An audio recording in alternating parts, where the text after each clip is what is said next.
Bonjour, docteur Lenné, merci de nous accueillir au département. Vous êtes médecin généraliste Bon, avant tout, et puis on vous connaissait parce que vous étiez élu au Conseil de l'Ordre des médecins de Seine-Maritime, et puis surtout fondatrice de l'Institut Simone Veil, qui vous a quand même valu d'être chevalier de l'Ordre national du mérite. Bravo encore.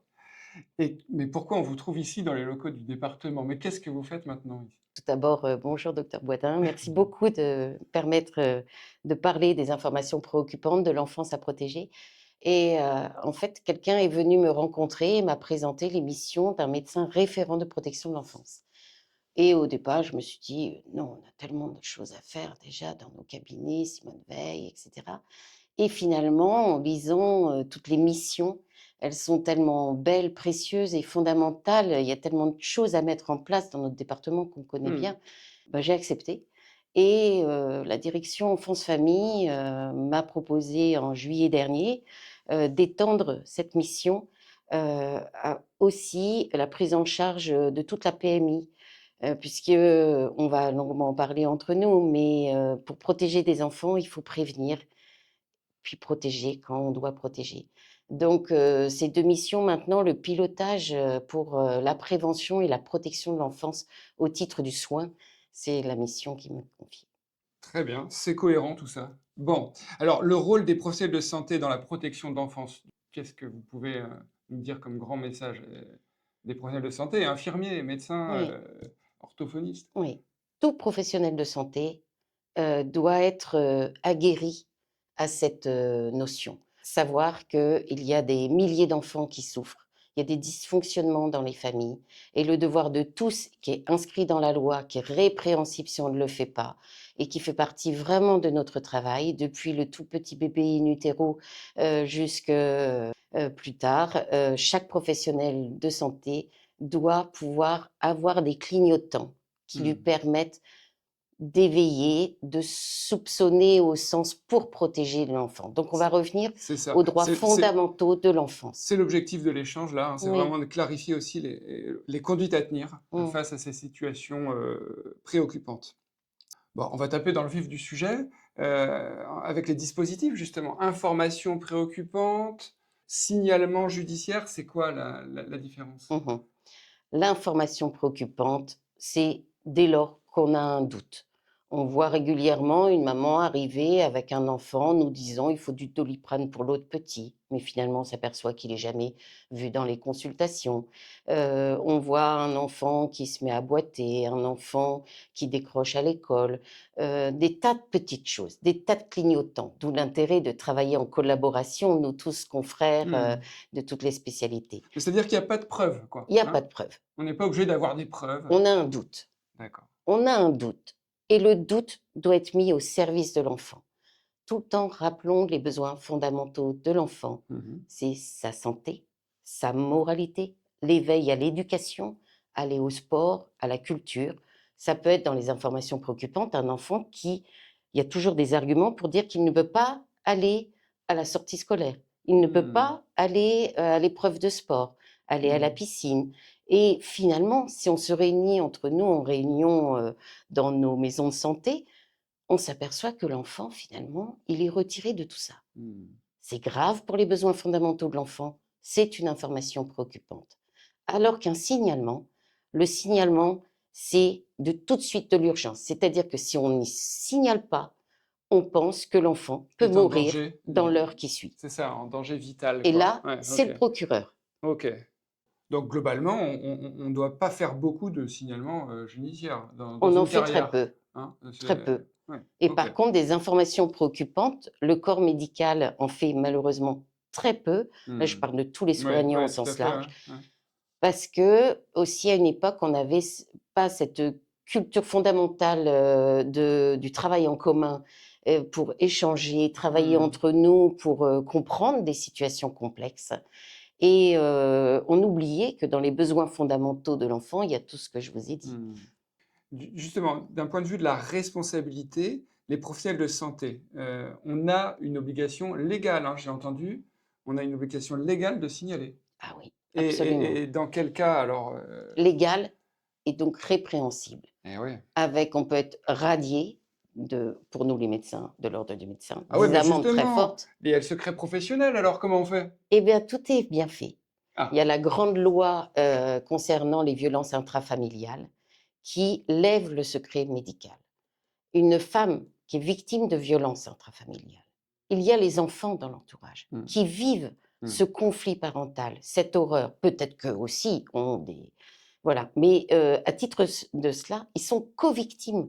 Et donc, on a un devoir fondamental de faire un signalement. Et le secret professionnel, il est il levé est dans levé. ces conditions-là. Il est levé dès lors qu'on l'on suspecte Mmh. de la maltraitance au sens même large, donc que l'on fait une information préoccupante, et il est complètement levé lorsqu'on fait un signalement. Très bien. Ça, c'est pour le risque qu'on prend à ne pas signaler, Mmh. mais il y a une protection juridique si on effectue le signalement aussi. Alors la protection juridique, bah, on protégera parce que le praticien, en Il a fait son son âme et travail. conscience, a fait un signalement. Même si finalement, bah, l'histoire montre que Bon, l'enquête montre qu'il n'y avait pas besoin, ou par exemple, pareil pour l'IP, un médecin qui n'aurait pas fait d'IP alors qu'il avait des tas de clignotants, mmh, quelqu'un de la famille pourrait l'attaquer par contre pour mmh, dire qu'il ne l'a pas fait et que l'enfant est décédé 10 ans plus ouais, tard ouais. de la maltraitance. Mais s'il le fait par excès, les ordres sont là pour rappeler les règles, protéger les praticiens qui font les choses en leur âme et conscience au service de la protection de l'enfance. Bien, donc super pour le cadre Mmh, juridique. Là, il faut y aller, hein, oui, on prend des risques à ne pas y aller de toute façon oui. et puis on a compris la différence entre IP et signalement. Concrètement, on est face à un doute ou à une suspicion. À qui adresser, une information préoccupante? Je me rappelle, il y avait le 118 à un moment qui rôdait. Il existe toujours celui-là? Il y a plein de numéros qui rôdent. Il y a le 119 qui est vraiment un des vecteurs des Le enfants, 119? mais surtout, si le confrère, là on est dans l'information préoccupante, il doute, il n'y a pas Ouais, d'urgence. ouais. Donc il a le temps d'en échanger avec ses collègues qui collaborent au suivi de santé. Donc vous savez, le partage d'informations, c'est au sein d'une structure avec Mmh. l'accord tacite des patients. Il peut aussi appeler son ordre professionnel pour dire qu'est-ce que vous en pensez, je suis ennuyé. Et il peut aussi appeler directement la CRIP, c'est la cellule de recueil des informations préoccupantes, qui existe dans chaque département, Ouais. où ce sont des gens permanents de journée qui pourront répondre, parce que je rappelle bien, l'IP, ce n'est pas une urgence. Mmh. Donc si c'est le Mmh. vendredi, il peut les avoir le Le lundi au lundi. téléphone. D'accord. Et dès lors qu'il sera consolidé dans son envie de dire, allez, j'écris, il écrit à la CRIP un texte. Donc, les canevas d'écrit, Il y a un c'est protocole il y quoi a des ouais. protocoles qui existent, donc ils existent au niveau national, dans les ordres pour l'ordre des médecins, Mmh. il est sur le site de chaque ordre, Et dans les il est CMS? Parce que simple, nous, on a ce dans les réflexe-là, CMS quelque part, aussi. on connaît nos CMS locaux, hein, Absolument, ils peuvent être nous, là on en est à la appui pour vous. campagne, dans le pays de Bray les Bray, là, Oui, il y a des CMS oui. et c'est vrai qu'eux, si on leur signale, si on leur téléphone, ils s'en occupent ou Ah pas? non, Non. là c'est important comme question, Ah, parce alors, que c'est chaque professionnel qui identifie une situation doit écrire lui-même. On ne peut pas d'accord. transporter l'écrit à quelqu'un Ouais, d'autre, dire bah, c'est vous qui allez écrire, vous l'avez vu, ouais, et ouais. chacun va apporter à l'histoire aussi d'autres éléments. Par exemple, l'infirmière peut dire je suis allée à domicile, j'avais vu telle chose. Elle peut l'écrire, mais je rappelle aussi une chose, en général, quand on reçoit une famille, qu'on identifie quelque chose et qu'on souhaite écrire une information préoccupante, il est nécessaire de prévenir la famille, de D'accord. dire: «Madame, je trouve que la situation, elle est difficile. Vous vivez des choses difficiles et il est nécessaire de mettre en place un accompagnement qu'on peut vous proposer», parce qu'une information préoccupante déclenche des accompagnements derrière. Mais c'est ça, Des évaluations, mais et des accompagnements qui on peuvent a bien être... souvent peur de ça, en fait, des conséquences, d'une IP. Mais en effet, le fait qu'on ne puisse pas refiler le bébé quelque part, à la PMI, c'est une idée qu'on est beaucoup à avoir, en fait. Alors, Heu, dans les écrits d'informations préoccupantes, il y a l'éducation nationale qui est un vecteur important d'informations qu'ils nous envoient. OK, Il y a les PMI, Ok. et chacun a sa Ouais, très bien. responsabilité. Donc, on vient On doit rajouter le une pierre faire. à l'édifice. Mmh. Et donc, ça faisait partie des questions. Informer les parents avant de transmettre l'IP. Bon, en tant que médecin On se généraliste, en tout dit: cas, «Comment je vais faire?» on Oui, a peur de faire oui. ça. Et en fait, on doit les informer, sauf si, tout à coup, on pense que ce serait contraire à l'intérêt de l'enfant, Hmm, même si c'est qu'un faisceau d'arguments d'inquiétude, puisque c'est une information préoccupante. hmm. On doit les informer et ensuite, je dois rappeler que toutes les études en France montrent qu'aucun confrère, je parle des médecins, Oui, mais dans tous les articles aussi pour les sociaux et les autres professions de santé, aucun a vécu. On peut avoir après des je vais vous c'est tuer, je vais ça. ci, je vais ça. Il n'y a jamais eu de fait. Et D'accord. le signalement, pareil, mais le signalement est tellement plus grave que là, les faits sont tellement plus graves. Parfois, on dit, pour protéger l'enfant, j'ai souhaité ne pas prévenir les parents de mon écrit. Mais on précise dans la lettre si on a écrit, si on a informé. Mais on n'a pas à leur lire et à leur remettre en main propre. Ok, Ce n'est pas un certificat médical. ok. Une IP comme un signalement, ce n'est pas un Donc, certificat médical. qu'est-ce que vous nous conseilleriez comme présentation aux parents? Aux parents, je dirais, je vous remercie, on a pris tout ce temps de consultation ensemble, mais je reste inquiet pour le développement de l'enfant ou pour ses troubles de la marche, et je souhaite prévenir les collègues, voir quel accompagnement on D'accord. peut mettre en place. Et mon devoir est de faire une information préoccupante. Hmm. Je parle de l'information préoccupante parce que le signalement, Non, c'est c'est ça. immédiat. Hmm. Là, on va appeler, on va déclencher un transport pour faire hospitaliser l'enfant. C'est ça. Là, c'est du réactif tout de suite. Ouais, on passe quand même régulièrement par les urgences. Et dans ce cas-là, on Hmm. détourne et on dit, Hmm. écoutez, là quand même, avec tous les bleus, il a peut-être une maladie de coagulation du sang, Hmm. Hmm. il Tout est à fait. nécessaire, je Ça va vais arriver, ça. appeler les ambulances pour qu'ils viennent le chercher et pour faire le point aux urgences. Alors, dans le contenu de cette IP, dans ce courrier, Mmh. quoi, quelque part, qu'est-ce qui doit figurer? Le contenu, c'est vous, praticien, votre identification, le nom de l'enfant, Mhm, ses coordonnées, mhm. où habitent ses parents, quels sont les noms, tout ce qu'on peut savoir, c'est-à-dire comme si on racontait une histoire. J'ai reçu ce jour l'enfant, il me semble que depuis quelques mois, j'ai observé ça, ça, ça. L'enfant me dit aujourd'hui que ce qui ne correspond pas au dire du papa ou de la maman, à ce titre-là, je tiens à veiller votre attention et vous porte à connaissance ce dossier. Un certificat descriptif, Voilà. hein, qu'on peut adresser par mail, peut-être? Alors, on peut adresser par mail à la Ouais. CRIP, Oui. très important, les parquets. Parce que la CRIP, il y en a une pour le département, une dans chaque département. Et les parquets, nous avons 3 parquets. Et le Mhm. parquet, c'est de la résidence de l'enfant. Donc, si vous savez que l'enfant, il est près de Dieppe et que vous travaillez à Rouen, Mhm. eh bien, vous allez envoyer au parquet de Dieppe. Et puis, si vous ne savez Mhm. pas, je vais vous mettre les Oui, coordonnées des 3 ça parquets. va transférer. Et Oui. ça, c'est le rôle de nos CPTS aussi, Mm. de savoir guider là-dessus, hein, d'être une ressource. Les conséquences. J'aimerais qu'on revienne sur les conséquences d'une IP. Donc là, pour nous, on a peur en effet, de l'agression d'un parent violent. Mm. Ça, c'est un frein. On a peur de nuire à notre réputation, je ne sais pas. Alors, vous savez, la meilleure des réponses. Bah, déjà, la réalité montre que jamais un médecin n'a été violenté, ni ses proches pour Mhm. cela. Notre réputation, on peut être tellement fier de tenter de protéger un enfant. Ouais.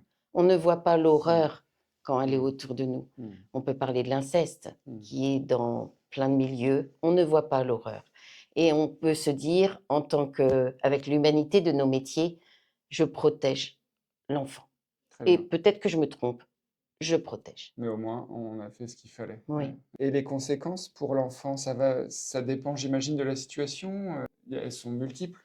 Les conséquences pour D'une IP, l'enfant, il faut combien d'IP? Il faut pour que ça déclenche quelque chose il Ouais, ne faut pas combien, ça ouais, dépend de ce qu'il y a dedans. c'est ça. Et en fait, dans notre département, il y a 8000 IP par an qui arrivent. D'accord. La moitié sont quand même transmises par le service des informations préoccupantes au parquet. Et le parquet va décider le retour. Quand je parle après des signalements, les signalements, d'emblée, c'est le parquet qui échange aussi avec la cellule de recueil des informations préoccupantes Mhm. Et parfois, d'emblée, donc il dit OPP, ça veut dire immédiatement, dans l'heure, on doit aller chercher l'enfant dans sa famille. Mmh. C'est des drames. C'est très difficile pour les personnes qui doivent aller, qui sont Mmh. éducateurs, assistantes sociaux, puéricultrices, au domicile chercher Mmh. l'enfant. Alors on se trompe, mais on protège pour les trois quarts. Et l'histoire parfois nous dit qu'on s'est trompé à un moment, mais peut-être que 20 ans plus tard, on Ouais. découvre qu'on s'était pas trompé et qu'on aurait dû aller plus loin. Mais par contre, quand ce sont des signalements qui débouchent sur des OPP et qui montrent un désastre dans cette structure familiale qu'il faut extraire et placer l'enfant, il est placé chez des assistants familiaux, dans des établissements. Et pour tout enfant, et ça on l'apprend beaucoup en pédopsychiatrie, qui est fabuleuse, toutes les avancées, on sait que les 1000 premiers jours, ils sont fondamentaux. Donc je voudrais aussi insister Mmh. sur la nécessité de porter nos informations qui peuvent être préoccupantes, des signaux faibles, préoccupants, mais dès le D'accord. stade in utero. D'accord. Puisque ce sont tout le développement des petits, c'est pour ça que la PMI doit être fondamentale, nous les médecins traitants, pour bien veiller au suivi des enfants, le respect des vaccinations, le Mmh. respect des soins, puisque si on ne protège pas précocement, toutes les violences qu'ils vivent au domicile que l'on ne perçoit pas, vont s'enquister et sur le plan neurobiologique, Mmh. créer des troubles psychiatriques profonds enquistés. Et ce n'est pas des maladies qu'ils avaient en eux avant, mais qui sont venues à cause du Mmh. traumatisme Mmh. intrafamilial. Et ça, c'est les connaissances actuelles des neurosciences. Et la pédopsychiatrie, lorsqu'elle arrive à 15 ans, tous les dégâts ont Donc été portés. concrètement, une jeune femme enceinte, on sent qu'elle a un mode de vie, cocaïne par exemple, Mmh. là direct. Alors, on a rédigé dans le département, et ça se fait dans plein de départements en France maintenant, et vous savez, il y a les unités d'accueil d'évaluation pédiatrique de l'enfance en danger, les UAPED, dans chaque département, il y en a plusieurs. Là, il y en a à Rouen, au Havre, Caen. Et en fait, on va réfléchir, on réfléchit ensemble comment faire des procédures, Mmh. même en anténatal, puisqu'en anténatal, l'enfant, juridiquement, tant qu'il n'est pas né, voilà, on ne peut pas faire de signalement. Mais on peut mettre nos clignotants, réfléchir ensemble, travailler avec les maternités pour le suivi de cette femme enceinte, l'aider, parce que peut-être c'est le social, c'est Mmh. l'habitat, c'est tout Mmh. ça, pour l'amener à construire sa parentalité avec son homme, si elle a un homme, Mmh. avec les futurs parents de ce bébé à venir. Et Mmh. donc, on va présenter à l'ensemble des professionnels, je souhaite aussi le faire auprès des professionnels libéraux, la nécessité de se préoccuper aussi en anténatal. Petite enfance, maman, bon, Mmh. l'émission de la PMI aussi et Ben puis, voilà, voilà, fondamental. hein, Mmh. ouais. On va arriver au terme de cet entretien. Moi, ce que j'ai retenu en tout cas, vaut mieux signaler à tort que pas signaler du tout. Ça c'est Signalement, c'est urgence ouais, vitale. ouais, ouais. On pense Enfin, qu'il va mourir. je dis signalement, mais enfin ou IP, signaler une information Alors, préoccupante, j'irai quand même appuyer là-dessus. C'est on ouais, pense qu'il va mourir ou les faits sont de telle gravité, donc tout ce qui est ouais. d'ordre sexuel, Mmh. que s'il repart de l'école ce soir alors qu'il a révélé quelque chose, Ouais. il repart chez son bourreau. Donc voilà, ça c'est du signalement. Je sais pas, un dernier petit mot peut-être? Ce qui est merveilleux, c'est de penser aux besoins fondamentaux de C'est ça, l'enfant. ouais, Ça doit nous gouverner tout le temps, même lorsqu'on fait de la régulation médicale. C'est pour ouais. ça que j'avais voulu, former, informer nos confrères, partout sur le territoire. C'est en travaillant ensemble. Donc le monde de proximité Mmh. de nos cabinets sur le terrain, les Mmh, PMI mmh mh. et la politique, départementale, enfance-famille porte tout cela comme elle peut. On s'efforce et il faut surtout ne pas hésiter à se téléphoner, parler entre nous pour mieux protéger. Merci beaucoup docteur Lenné. Merci.